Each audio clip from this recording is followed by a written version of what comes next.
Hold fast, you scurry blackguards! The King's Navy be upon us!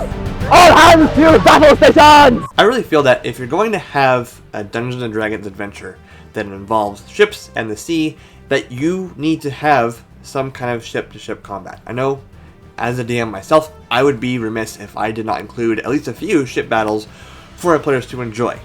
But there's kind of a huge problem with that.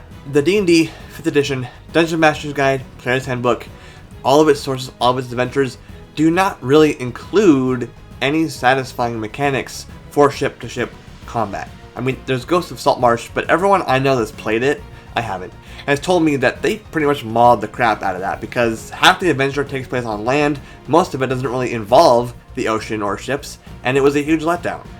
Also, the Spelljammer books that came out recently, the reimagined setting in space with spaceships, doesn't really have a lot of mechanics for combat. What they do have amounts to a little more than floating platforms in space where regular combat can take place. The ships have weapons, but it takes forever to use those weapons to take down other ships, and it's, once again, very disappointing. Now, I want to preface this with saying that I started playing Dungeons & Dragons because I love being a Dungeon Master. I love telling stories, I love creating worlds and things for players to enjoy. I get the greatest satisfaction playing the game after creating a cool adventure or a world and having a shared experience with my players where I take them through that world and through my imagination. It's a lot of fun for me. And so when I started imagining my own kind of island pirate based D&D adventure, I knew I needed to have ship combat. So I made my own mechanics for it. And I want to share that with you today. If you stick with me, by the end of this video, you'll have something tangible that you can bring to your table to have epic ship combat. So hold fast until then. On your feet, you lazy mongrels! Man the cannons!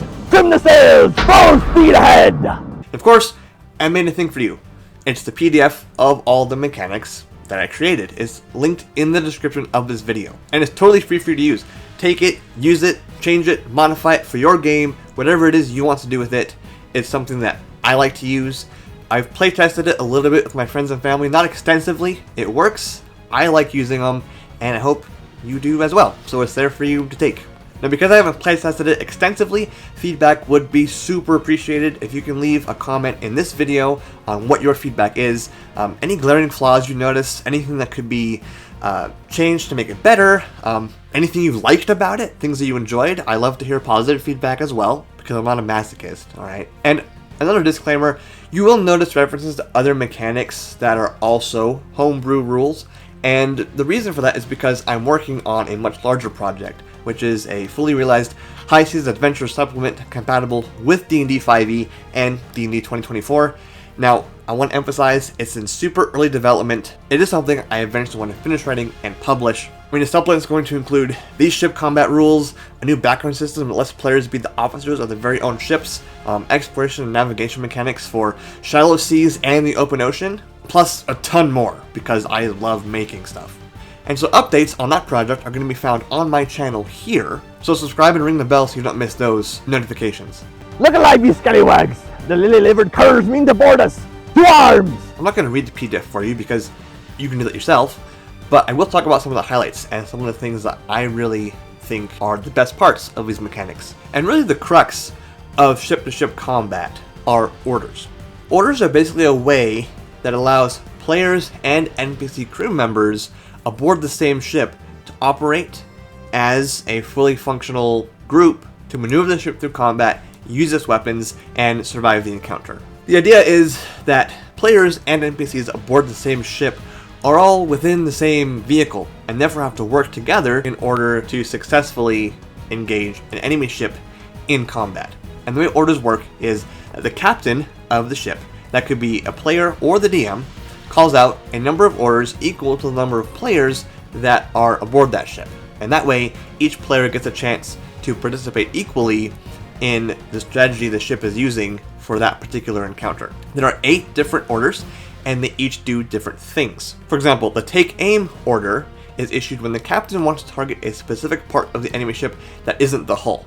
And so the player who receives that order is going to aim their ship weapon they're operating on, let's say, the other ship's mast, in order to attack it so they can bring down the sails and stop the ship from moving. The same order can be given multiple times in the same turn, and that can be useful if the captain really wants to bring down that mast so all the weapons target the mast at once on one turn, and that has a greater chance of accomplishing that objective within the combat itself.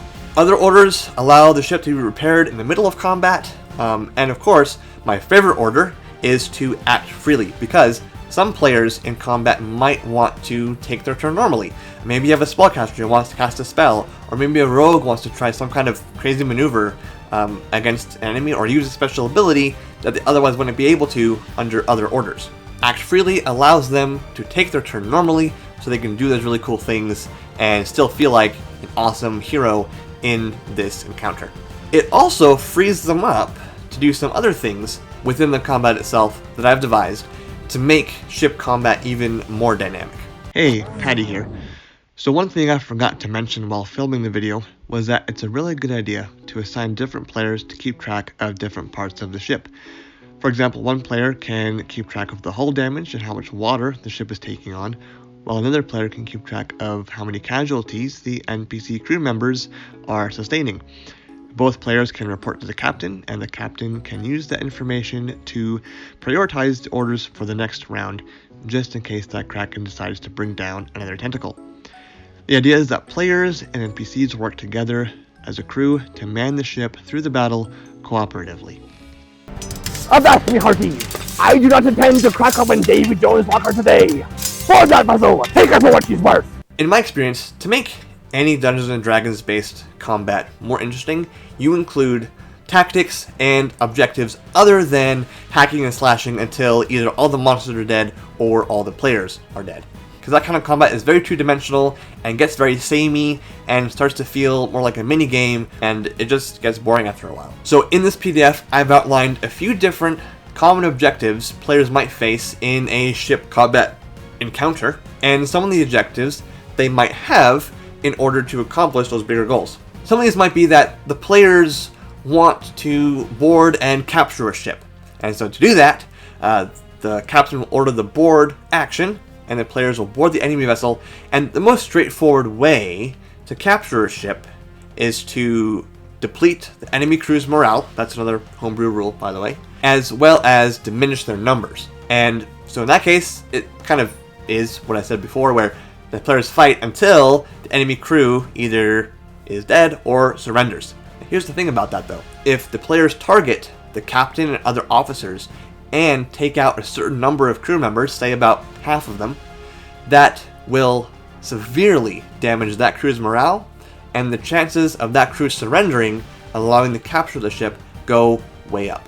I mean, for one thing, if the captain is dead, then the crew just goes confused because they've lost their leadership, and so they dissolve into chaos.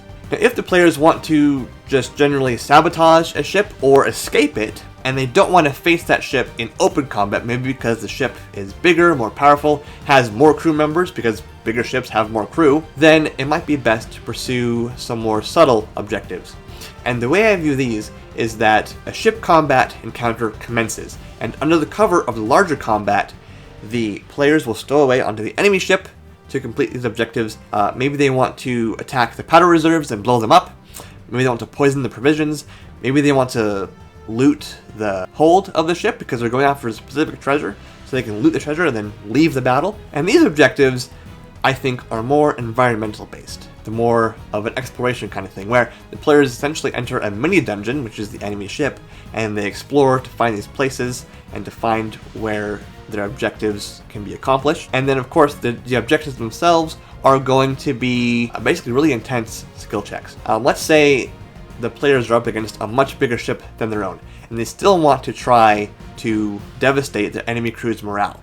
But to do that in open combat would be very challenging. So instead, they can destroy the ship's flag, which, under these mechanics, will cause a big dip in morale. And the reason for that being is that the ship's flag is kind of their pride and joy. It's the symbol of their crew, and so if it gets attacked and destroyed, then it's kind of a big bummer. So in this case, the player will be aboard the enemy ship, and they will need to climb the highest mast where the flag is flying from. And this can be anywhere from 30 to 40 feet, depending on how tall you want the mast to be. The player will need to make 3 or 4 separate skill checks basically 1 skill check for every 10 feet they climb, and that would be either an athletics check or a dexterity check, depending on how you want the player to handle it. And of course, the DC for the check can increase as the higher up they go, because there'll be less handholds. The mast is going to be pitching and swaying as the ship is in this battle in the middle of the ocean, so it'll be harder to climb to the very top. And at any point, if the player fails a check, they simply plummet to the deck below, taking fall damage, which could turn out very poorly for the player. But if they succeed, they destroy the flag, they complete their objective, the morale of the crew is in shambles, and now they're in a better position to either capture that ship or get away from it, or blow up the reserves and destroy it completely. Arg, that'll do, lads. Strike our colors, raise the black flag, heave ho, and set sail for the horizon. This list of combat objectives is not comprehensive. You are a smart and capable DM or player, so I encourage you to invent your own that would make sense in a ship combat encounter. Really just anything to make it memorable. It doesn't matter what the combat objectives are, it's just important that you have them and that they are in play. Now you might already use something like combat objectives in your game, and if you do, great, you're my kind of people, and I'd love to hear kind of some of the experiences that you've had with running those kind of combat encounters. I have one last thing for you, because in order to run ship battles, you need ships, and you can use the ones in the Dungeon Master's Guide, but I created some of my own ships with these mechanics in mind specifically, and they represent some of history's greatest ships from the Age of Sail. And don't worry, the cannons on board are pulled straight from the Dungeon Master's Guide siege weapons, so you know it's legit. So check the description for both PDFs and have fun. On your feet, you lazy mongrels! You are? Yeah, okay, I know. You're doing such a good job. You're the best crewmates ever.